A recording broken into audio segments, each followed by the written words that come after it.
Hey, so a lot of you know, but I broke a vertebrae in my back when I was in high school. See, I didn't know it at the time though. I was super into what we thought we were doing was parkour, if you remember when that was cool in like the early 2000s. It's basically climbing buildings and jumping off of them and doing all these somersaults and rolls. Well, I couldn't do any of the cool stuff. I just did the climbing and jumping part, and I thought it'd be awesome if I jumped off of our high school, Century High School to be exact, in Bismarck, North Dakota. Kids, watch out for this kind of activity. It's dumb. It is so dumb. So I jumped once, and I was fine. I hit, I rolled, it was great. And then I decided to do it a second time. I jumped, only this time I buckled back and snapped. That's when I fractured this vertebrae. I didn't know it at the time. And then what happened is it just hurt super, super bad for like a month. Then it went away. So I thought, okay, good, I'm healed. And I never told my mom and dad about it because I had snuck out in order to do this in the middle of the night. And so for a couple years, I was good. I didn't have bad back pain or anything like that. In fact, by the time Joelle and I had been married for a year or two, I was training for a marathon when we were living in Minneapolis. And so I was running by the river that summer all the time.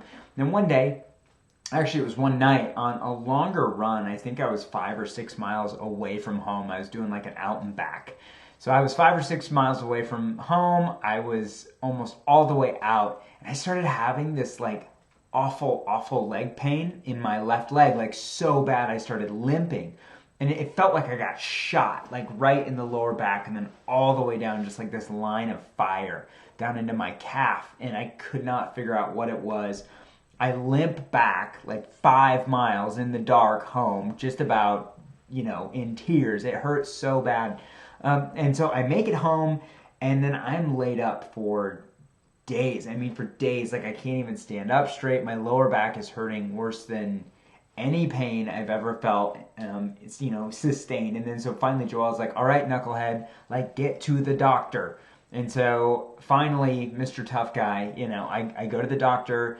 They take me and I get an MRI. I think I get it scheduled for somewhere else. And then they find out, oh, you have a broken vertebrae and degenerative disc disease. And so that means my discs were losing their juice, which meant nerves were getting compressed. And that is why my leg was on fire, because it was pinching on a nerve. And so I had this degenerative disc disease, I had this broken vertebrae, and then I began the long, this long couple year process of physical therapy, being on like hardcore pain medications like Vicodin and OxyContin and Percocet. And eventually it culminated, like it got so bad, I had to get a spinal fusion surgery.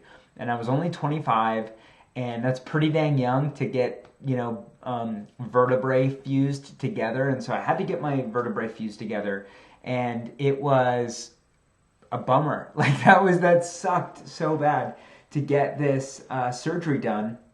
But I had to. In fact, the surgeon said after I was done, he said, I can't believe you could even walk because like your disc was almost non-existent. It was so compressed. And in fact, I grew half an inch after the surgery because I finally got some space. However, I share all that to say is like after I got hurt and I started having a ton of chronic pain and a lot of back pain in particular, which I know a ton of people have, that's when I started gaining a lot of weight. And that's when I think my mental health started going downhill too. I mean, there was just a lot of things like depression that came with it and anxiety issues, and it just sort of snowballed into all these different areas of my life. And I wasn't as active. I'm in pain and grumpy. I can't exercise and do what I wanted to be able to do. And it's like a weird thing when you're in your 20s feeling amazing, right? You feel strong, you feel invincible. Then you find out that you're maimed, that you're broken. And so it has been a long road, honestly, because even after I had that surgery and I had gained weight, like it wasn't like I just popped back up and, started running and getting on my bike again. And in fact, my relationship to movement is pretty much, it's going to be different for the rest of my life because I need to take care of my back so I don't have to keep having more surgeries. So that's changed my approach to exercise, and I wanted to share some tips here with It's Your Time Wellness. Joelle and I are focused on kind of March to Health for this month of March, and working with a lot of clients to help them reach their healthy weights, and then some of them to maintain their new healthy weights because they've lost like 30, 40 pounds. And for me, I wanted to share like, well, what do you do if you're dealing with low back pain?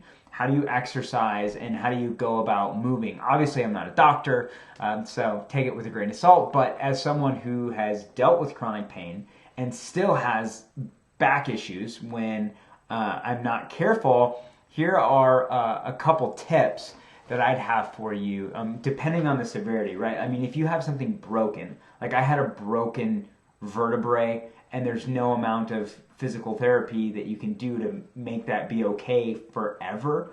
Usually, it's a break. So depending on the severity of your injury, or if you do have degenerative disc disease, whatever.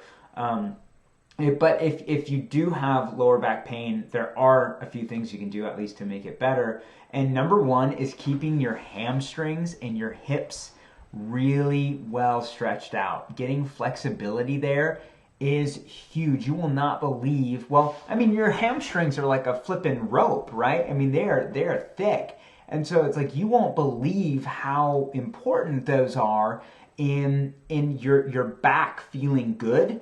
And if they're really tight, which on most people they are, especially dudes, and especially if you've been in pain and you sit a lot, your hamstrings are going to be so tight, and that's going to pull your back out of alignment, and it's going to mess your lower back up, your mid back, everything. When you get those hamstrings well stretched out every single day, that's going to do wonders for pain relief. The same with your hips. And one of the ways you can tell that your hips are really tight is, imagine that these are your feet. If your feet kind of point outwards, that's one thing I learned from my physical therapist, is he looked at my feet and he was like, "Oh, dude, your hips are way too tight because they're pulling your toes outwards."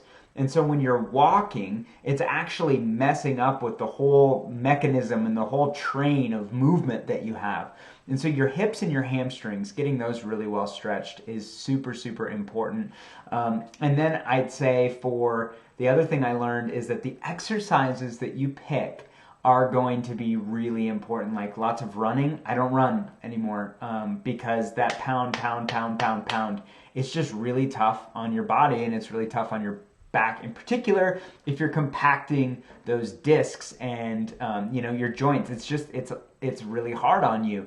And so I do a lot of cycling. I have a Peloton here at home, and then I love to bike outside in the summer, and then I just make sure that I have really good riding posture so that I'm not hunched over, or else that'll hurt your back too.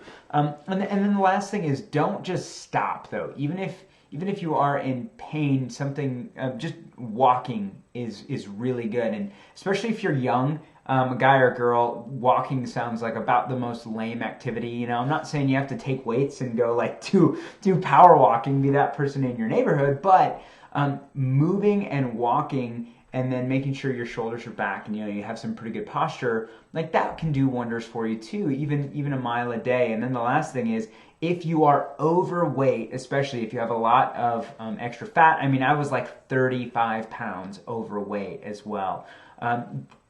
Having too much weight on you, that is going to poorly affect kind of your overall health. It's going to put more strain and stress on you. And it's also indicative, and here was the thing for me, beyond just the fat and not liking the way you look and all that stuff, it also usually indicates you're eating in a way that you're going to have a very inflamed body. So you're going to have a lot of inflammation in your joints and in different parts of your body. And so if you have a lot of inflammation internally, that's not going to help you in your back and in areas where you have pain. That inflammation needs to come come down, and diet and your nutrition is one of like the main ways that you can do that. And so the way that you stretch yourself out, the exercises that you choose to do, and then get on a good health and nutrition program, like 1000%. That's changed the game for me,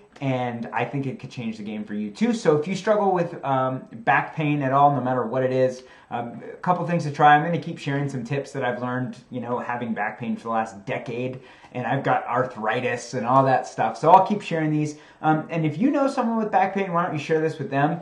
And maybe the story can encourage them, and then maybe they can take away a couple things as well. Okay, have an awesome week, friends.